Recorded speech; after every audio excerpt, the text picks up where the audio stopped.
Okay. Before we have our quiet time, let's all get on the same page. If you're reading from the Sparkly book, it's page 408, the last paragraph. If you're reading from the second edition, it's page 358, paragraph 5. In the first edition, it's page 334, the second full paragraph. In the JCIM, it's page 171, the fifth full paragraph. And if you're reading from the CIMS edition, it's page 344, paragraph 31. Okay. Let's take a few moments to be quiet together.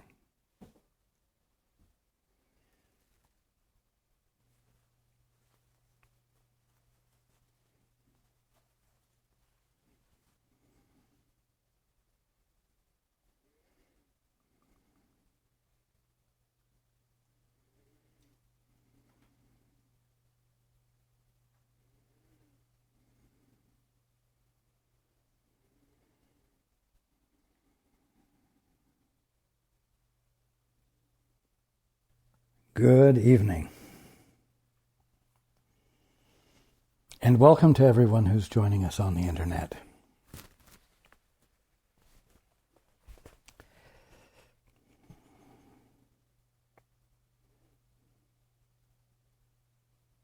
You can't deny the fact that as we've been going along, things have been becoming simpler and simpler. We could say things are becoming more black and white, less fuzzy. This should be relieving. This should be joy-producing. But, although there is some of that experience, a lot of the experience is distress.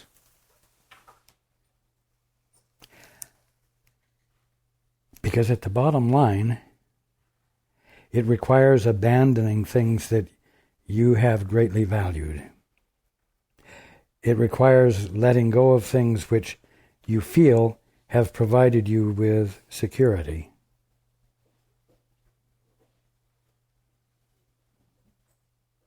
But at the bottom line, the things you're being required to let go of are illusions of security, illusions of importance, illusions of integrity, illusions of success. Now, I have said endlessly that all of you are sitting in the middle of the kingdom of heaven, right here, right now, with your eyes all squinched up, saying, I cannot see the perfection.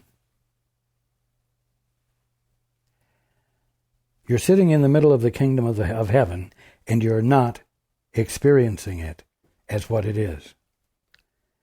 Now, I've also been emphasizing, and the Course has been elucidating, the fact that every single one of you right now are sons and daughters of God. Nothing more, nothing less. But you're not experiencing that either. Now, why aren't you experiencing it?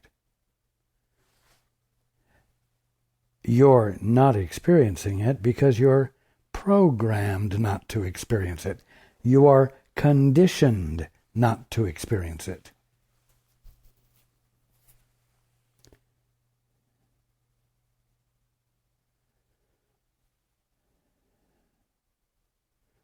Well, just try walking around all day, and whoever you meet, you say, I am the Son of God. You are the Son of God. I am the daughter of God. You are the daughter of God. See what kind of a response you get. that response of, "You crazy weirdo," conditions you to not see and not believe and not pursue a clearer understanding of the fact that you are the Son of God or the daughter of God.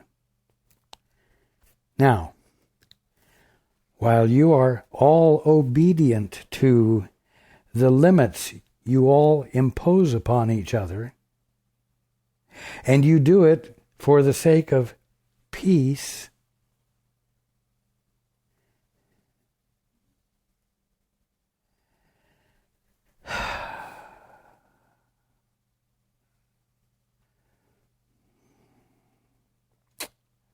what?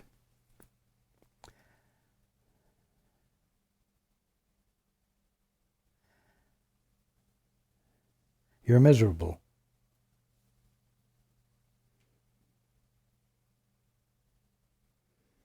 You get sick. You get hurt. You have failures. You suffer. You have a generally miserable experience that you find ways to tolerate.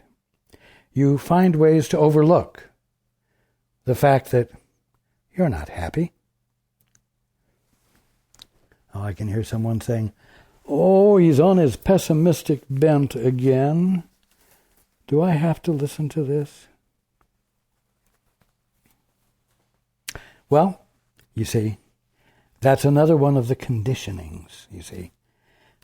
I must tell you that you have been conditioned not to see the kingdom of heaven. You have been conditioned not to experience yourself as the son or daughter of God. As, I'm going to say this carefully, royalty, if you will.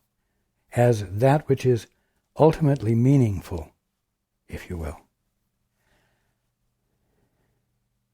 Because if you don't get it, if something in you doesn't actually say, "Whoa, maybe I had better look at this again. Maybe there is a different way of looking at this. Maybe I am conditioned to not see something that is right in the front of my face." And on top of that, as part of the conditioning, maybe there is a security lock, if you will, that becomes especially potent in shutting down my curiosity if I decide to look beyond my present sense of things. If I choose to actually reach beyond my present measuring sticks. You see, the ego, you, pretending to be an independent agent, separate and apart from a divine source, or a source other than a physical source,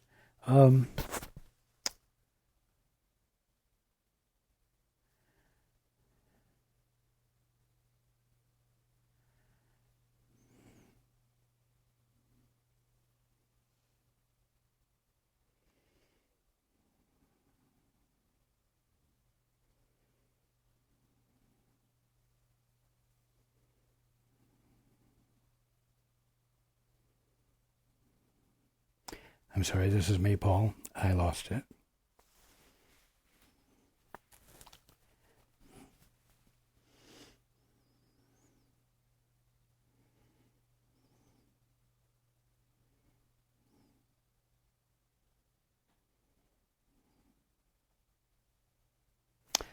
No, continuing.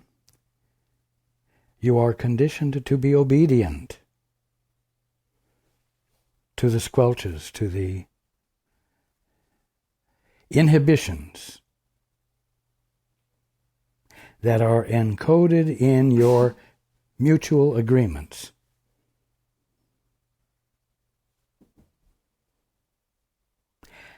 And if I do not tell you that you are thus conditioned, you will find no occasion spontaneously on your own to challenge those inhibitions.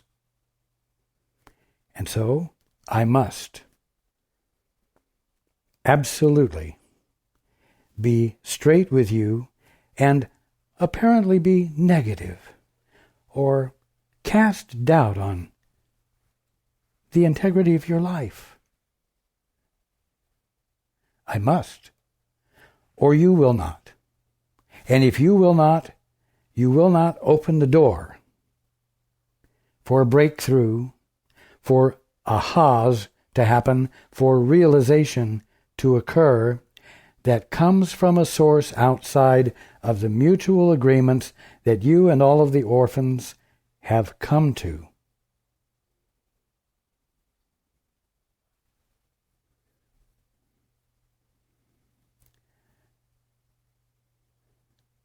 Now, I said things are becoming simpler. They are. It's becoming clearer and clearer that you've got to make a choice between the orphanage, between the orphan mindset and your divine mind, your divine mindset. And if you don't make a choice, and if you don't reach, you will seem to stay bound. However, I must also be straight with you and point out to you that where you may have for all of this lifetime, and I'm going to say for many lifetimes, whereas you may have been able for a great period of time to be ignorant by virtue of conditioning and be relatively comfortable, things are changing, and it is not going to continue to be comfortable. Many of you have had the experience of finding that if you get out of line, you get called on the carpet much faster. You simply are not able to be off track as long as you used to be able to. And a few of you become self-righteously angry. It's not fair. Look at so-and-so. They've been off track for quite a while, just like I used to be able to be. They're not getting caught up short, you see. You see how you are conditioned not to embrace intelligence, but rather ignorance, and reconfirm it. Now, it isn't that you are doing this. It is that conditionings have been placed in the mix, like hypnosis. Now, I'm here to share the good news. You are deluded, and it's not your birthright, and you are not bound to being deluded. But you're not going to have the lights go on. And you're not going to find the delight of being. And you're not going to find the peace of being as long as you continue to go down the paths of habitual responses. Because it's always been done that way, and because it's the way that works. Now, part of the problem regarding being honest enough to look at the situation so that it might be discredited is that you must look at what you have believed is a reasonable life with success and blessings and many good things. And realize that, and you're not going to like this, and realize that it isn't true. That you are glossing over misery. That you are glossing over endless sin, disease, and death. Lifetime after lifetime after lifetime. Or, let's say in this lifetime, watching that pattern, birth, life, death, happen over and over with everyone. Now, you have to be willing to look at this and say, no. You must be willing to look at this and say, this isn't successful life. This isn't happy life.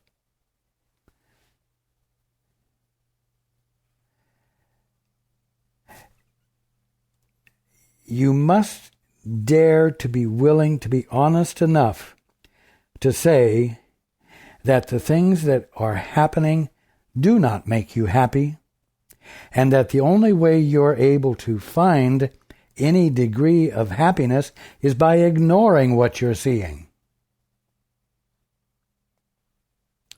By finding a way to say, that's life, which means that's normal, that's okay. It's not. But of course, if you don't know that you're in the middle of the kingdom of heaven and that you're the son or daughter of God, an eternal God whose offspring are eternal and who cannot possibly embody sin, sickness, or death, you won't challenge it, and you won't put forth the degree of energy it takes to move through your conditioning, to participate in the holy instant, to challenge what you're seeing, and then shut up and ask to know what is the actual truth here. As I keep saying, what is the more of what God is being right here than what I'm seeing? But you see, the key is you've got to become honest enough and black and white enough to look and say, wait a minute. This life, this lifestyle, the way business is conducted, the way politics is practiced, the way international alliances and disagreements occur, all of this is crap. It's not good. It's not divine. It's not orderly. It's not happy. If you don't do that, change will not occur. If you don't do that, if you're not honest enough with yourself, you'll continue fooling yourself into thinking, wow, you know, things are so much better than they were for the caveman. Or things are so much better than they were for my recent ancestors, even my great-grandmother or great-great-grandfather. Wow, they didn't have nearly the benefits and the comforts, etc., that we have today. Oh, wait a minute. They had sin, sickness, and death, didn't they? Suffering over and over. Heartache, jealousy, rage, fear, all-consuming mental disease. Not everyone, but those who needed to be hospitalized and those not quite so bad. But the point is this.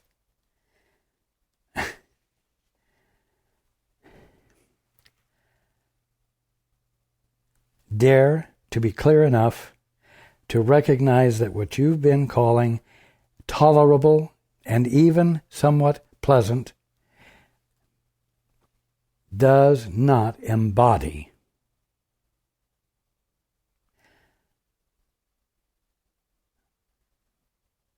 a God, does not embody infinite, intelligence does not embody what you must have to be in order to exist at all. Because there is a first cause that is flawless. I've said it before.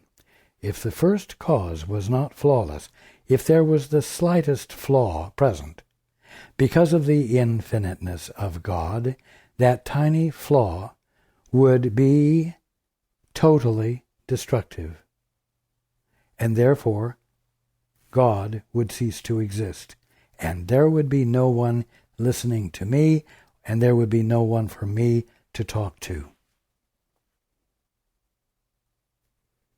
Simple, very black and white.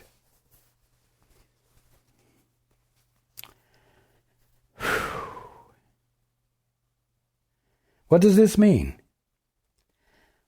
At the bottom line, what are the practical aspects of it? And what is it that the Course is illuminating?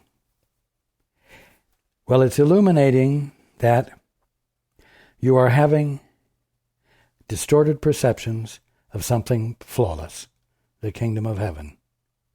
And you think you are something that can have distorted perceptions when you're actually the offspring of a perfect first cause, incapable of being the cause of anything less than perfect.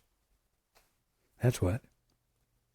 And that means that you have a choice that you didn't know you had.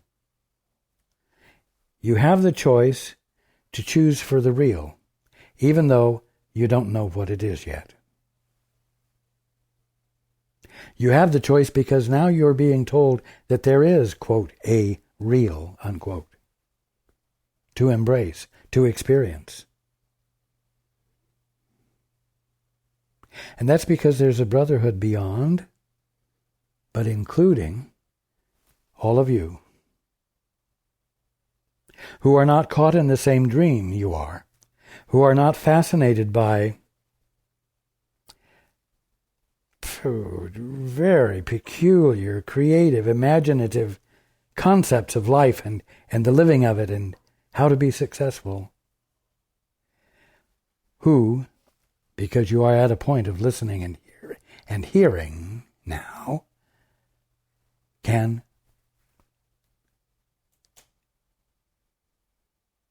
find me and others telling you the simple truth, so that you now know you can change your mind. But you're going to have to change your mind. You're going to have to face right into the ugliness that you've been covering over and call it ugly because it is. And then say, because what's really going on here that is so unpleasant, aside from my glossing it over, because what is going on here is so unpleasant, and that is not congruent with the actuality of an infinite first cause, perfect, then I'm going to look right there where it is. I'm going to look right at this conditioning that blocks me from experiencing the truth. And I'm going to not resort to all the mutually agreed upon definitions that we orphans have made, but I'm going to turn to the Father I never knew. And I'm going to ask of him, what's the truth here? And I'm going to persist until I have the answer. Because settling for a glossed over tolerance of misery no longer seems productive or valuable to me. And so I'm going to put forth the effort. I'm going to put forth the attention that it takes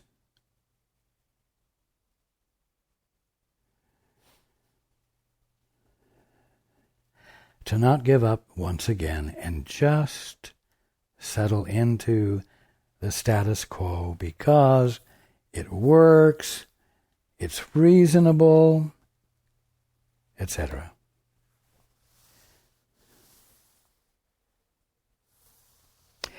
Now, going into the book, it says the ego is hyper alert to threat. Now, this word was changed. Hyper alert was changed to alert. The ego is alert to threat. Well, I beg your pardon. It is alert to threat, but it's hyper alert to threat, and the word hyper alert was appropriate. The ego, the independent, authoritative sense of self that you have created about yourself and around which you have built a life, and a group who agrees with you as to your value, and who works with you and strokes your back because you stroke their back, it's very alert. It's hyper alert to threat because it's created all of these agreements, and it has created this structure out of nothing.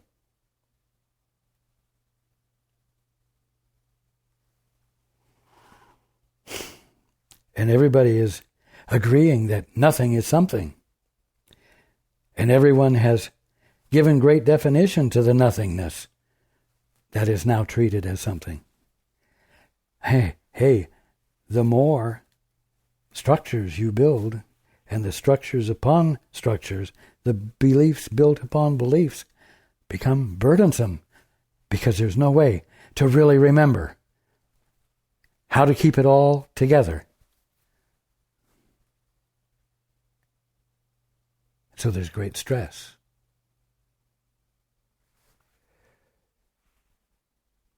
Threat is ever present. The possibility that you will not be able to successfully maintain the structure is ever present. So the ego is hyper alert to threat, and the part of your mind into which the ego was accepted, listen to that. The part of your mind into which the ego was accepted. You see, there is a mind that pre-exists the ego. It's the divine mind that you are. It's the holy son or daughter of God that you are. Your true conscious awareness.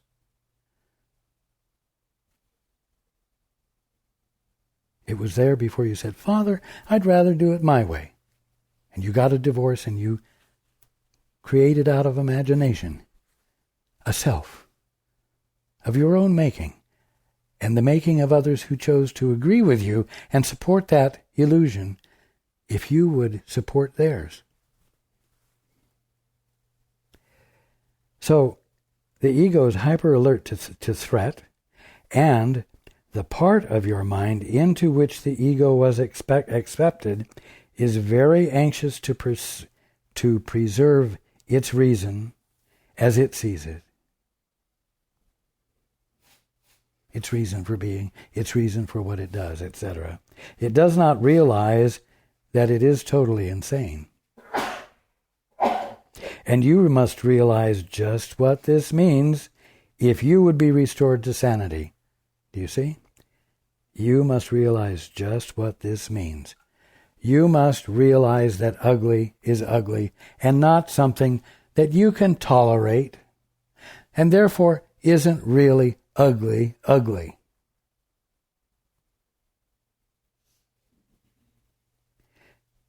You must realize just what this means if you would be restored to sanity. The insane protect their thought systems. All of the orphans in the orphanage protects their thought systems, but they do so insanely. And all their defenses are as insane as what they are supposed to protect.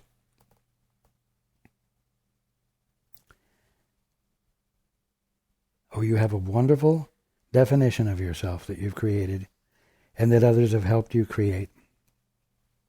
And everybody knows who you are. You do, everyone else does. And of course it's not you, it's what all of you have agreed you are for the purposes of successfully being not the son or daughter of God. That's insane, isn't it?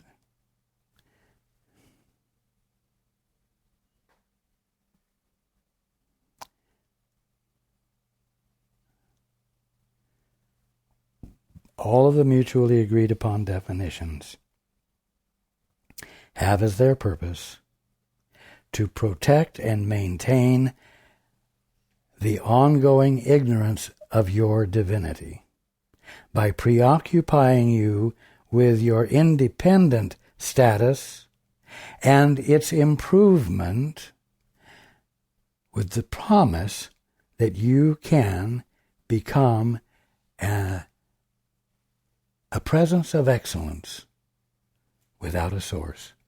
Well, you see, that's the ugliness, that's the illusion, that's what isn't real, that's what needs to be looked at and seen as not at all what you've finessed it into being for you.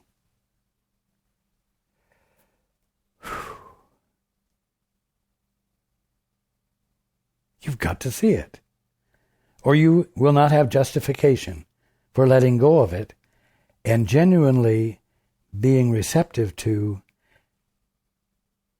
what you can now maybe believe will be a truer perception of what you are and who you are and where you are.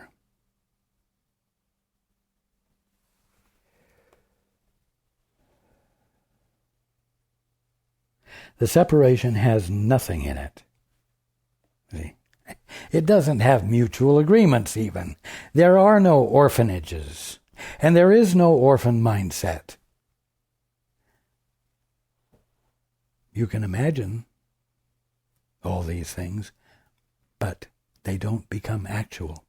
And here's part of the ugliness. The promise is that they will become actual, and it's therefore worthwhile for you to persist and see all of this as tolerable because there's a grand design to it that has as its goal your successful emergence as a presence of intelligence on your own. It's a lie. And because it's a lie, and because the effect of the lie is to keep you unconscious of who you are, it is destructive and malicious, mean-spirited, and unworthy of you. You've got to begin to feel that. Because if you don't, you won't bring sufficient attention to the illusion that would keep you still, keep you quiet, keep you from climbing out of the crab barrel, and we'll say looking it in the face and moving out of the crab barrel nevertheless.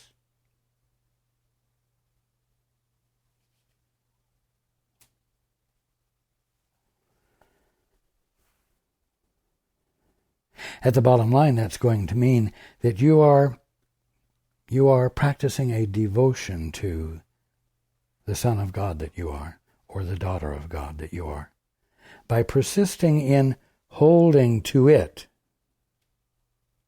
instead of yielding back into the common mutual agreement that although life is difficult, it's not that bad, and there's a good reason for whatever negativity is there, and therefore stop your complaining. You see? And I'm saying, complain. I'm saying object. Don't object as the beginning of a war, and don't look for who you can blame. But object to the use of your mind that you're putting your mind to when you accept the status quo and you avoid bringing the effort necessary to challenge the conditioning that tells you to shut up and to sit still and be quiet and don't rock the boat.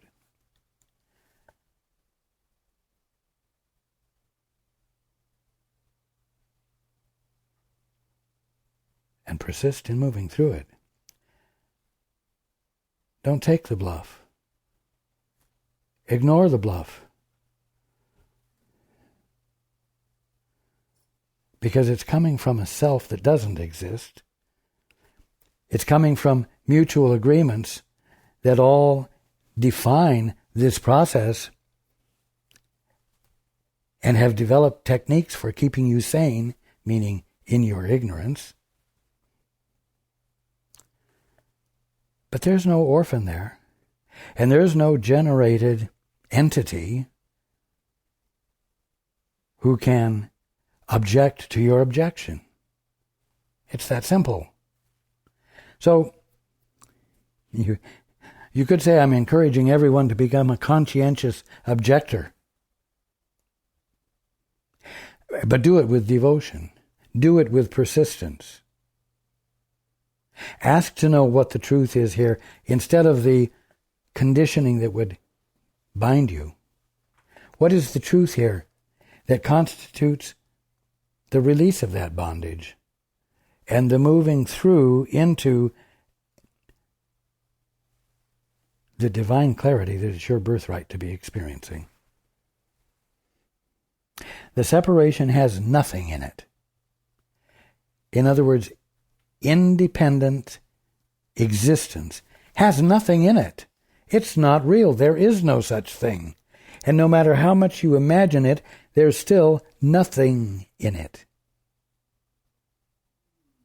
God didn't make it. It is not an idea in the divine mind of God, and therefore there is no idea, no matter how imaginatively you created an idea of an idea.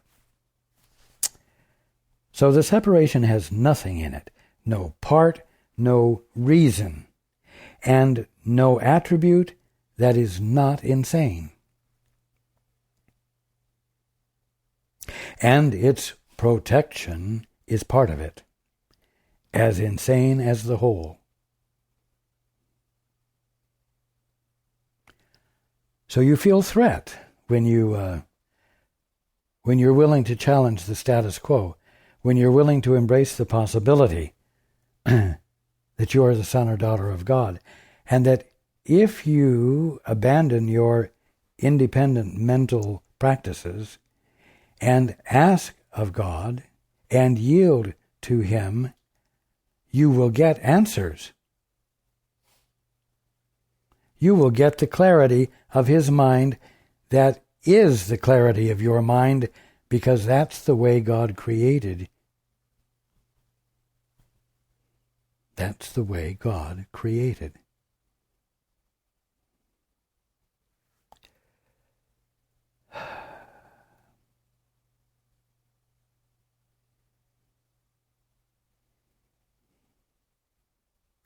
Although a false idea was imagined, and a way to protect it was imagined as well,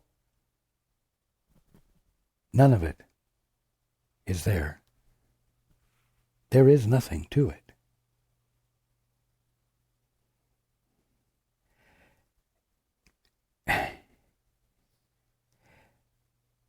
It's an idea of bullying. That's all.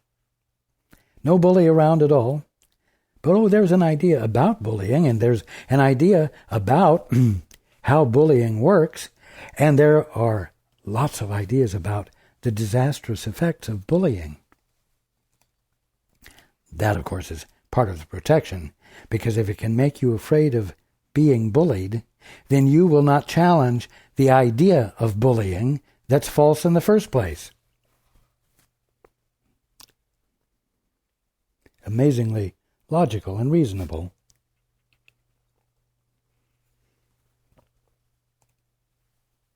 But utterly untrue, utterly unreal. The special relationship, which is its chief defense, must therefore be insane. Again, what is the special relationship? It's a relationship you're in with someone or something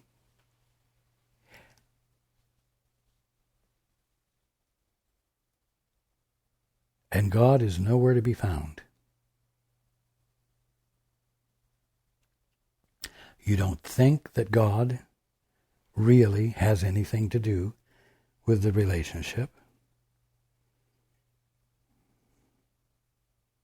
Or unless you want to believe that after the Big Bang and the physical creation of a physical universe that had nothing to do with God happened one day to be seen by God as God moved through the ethers, and he adopted this independent physical universe and decided to take care of it and make the wretched existence of those living in this purely physical universe more comfortable, to bless them.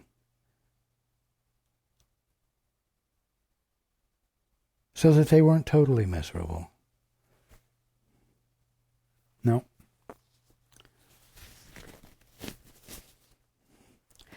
God hasn't adopted something that isn't his creation. God is taking care of and constantly being the ongoing or ever-present newness of his creation, which you are misunderstanding and misinterpreting, and which, as we've said, constitutes an ignorant experience that has safeguards built in to see to it that you will never lose your ignorance. You will remain bound by it permanently. Now remember, the safeguards are protecting something that doesn't exist, and the safeguards themselves are just so much hot air. They're nothing either. You see, I am trying to paint a picture here that allows you to find an easy way to abandon your devotion to the way things seem to be, and so that you might dare to look clearly enough at everything to see that the human condition of sin, disease, death, suffering, etc. hasn't changed. Things aren't better. So maybe diphtheria isn't present. Maybe the Black Plague doesn't cause great suffering on the globe. But hey, today cancer does. Today, this, that, or the other thing disrupts your peace. And you staunchly step up to the plate and meet the challenge and find a way to exist in a miserable experience with hope and an ever-present confidence that what? This too shall pass away. Well, my dear, my dears, my dear friends, until what we're talking about occurs, you will also pass away. And you will continue to seem to be subject to sin, disease, and death. And you will be subject to fear. and it's time to stop. And there's a way to stop. It's the practice of the holy instant. It's the abandonment of special relationships.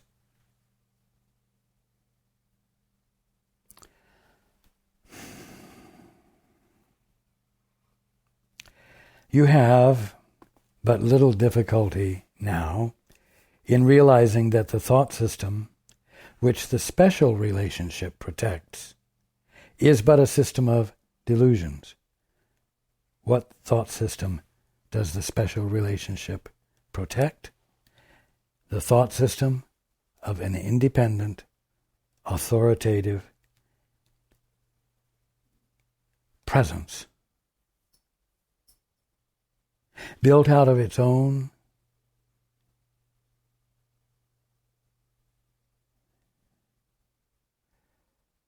supposedly innate capacity to create itself and build itself up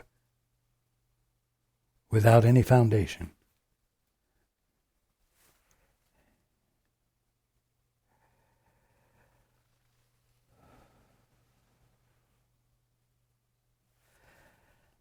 The special relationship protects the orphan mindset.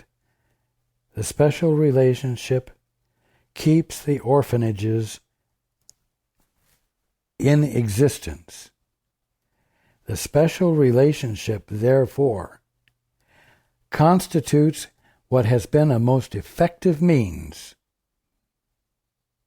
of blinding you to your birthright and causing you to live in misery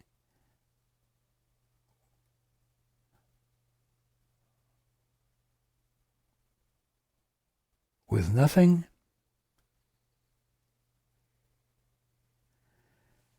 to challenge it.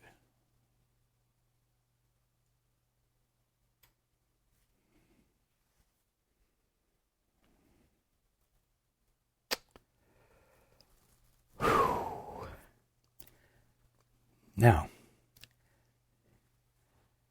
this would be depressing for me to share if there was no way to challenge it, if there was no way to move beyond it. We've started out by showing that there is a way to move beyond it. Unfortunately, coming at it from that direction doesn't put a fire under your ass. It doesn't motivate you to bring to bear on the situation the degree of attention and the persistence of attention that it takes to challenge what keeps you bound, whatever the beliefs are that you entertain that justify not having an instantaneous healing of cancer or whatever problem you might be having, or whatever beliefs are inhibiting you from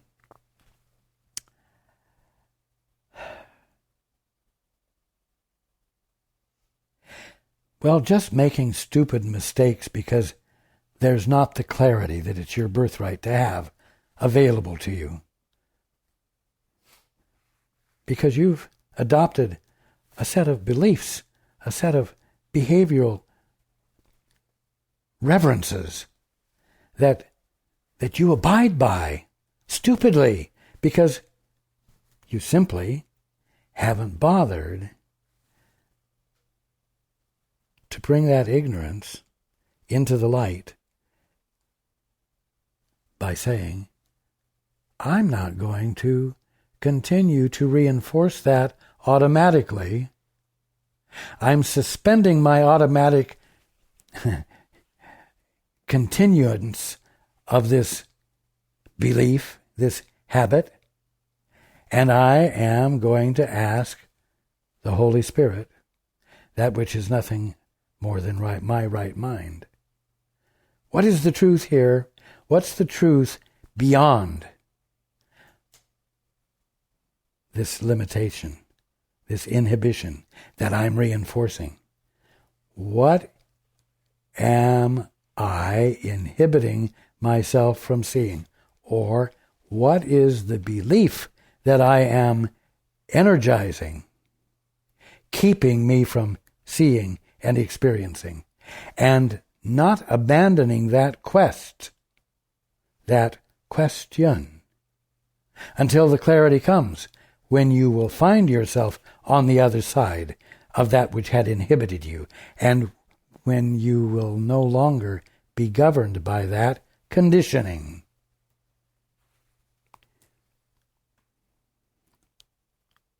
Again, I started out tonight by saying, you're in the middle of the kingdom of heaven, and you are the sons and daughters of God right now. But you're not experiencing it. Why not? Because you are conditioned not to experience it. Now, it should be clearer to you than before we began that whatever inhibits you from seeing the clarity that it's your birthright to have available to you, that not having it available to you is not justifiable anymore. It is not something that you can tolerate. It's not something you are going to put up with. It's not something you're going to flow with because it's refining my soul. It's having some benefit for me. Bullshit. Get real. Getting real about illusion causes you to become disillusioned, free of illusion. And I promise you, although you may not yet believe it, you are the sons and daughters of God, and you have a birthright available to you that is inseparable from you, has not been taken away from you, has not been withheld from you by the Father because you decided to have this little side trip of imaginative independence. And there's no reason for you not to reach for it now, with persistence and with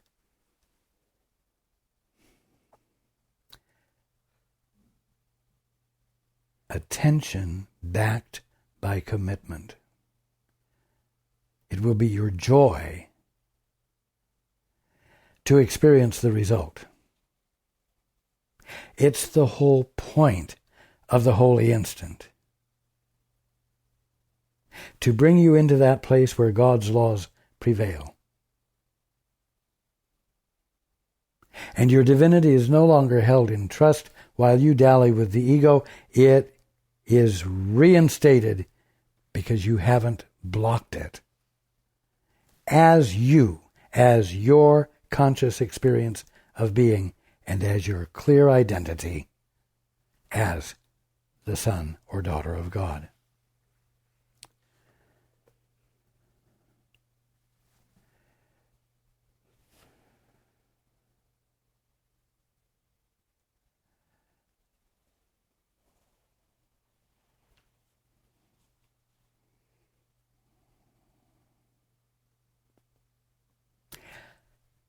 That's a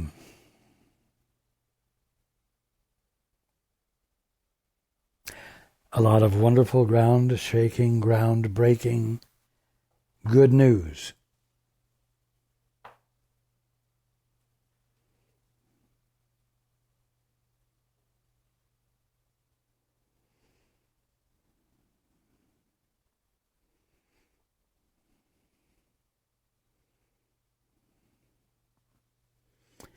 I look forward to being with you next week.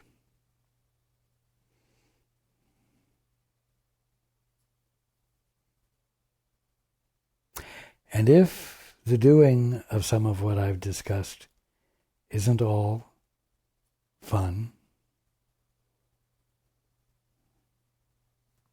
that's okay. You have been putting up with lifetimes of, quote, not fun, unquote, that got you nowhere.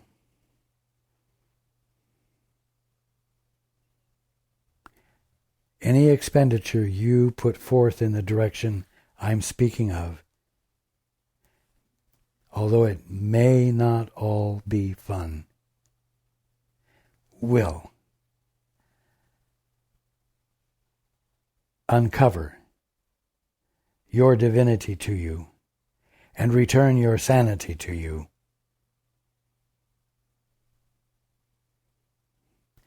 If you're not afraid to put effort forth in other directions and you can justify it and it won't help you wake up, then transfer that willingness to something that will. It's that simple.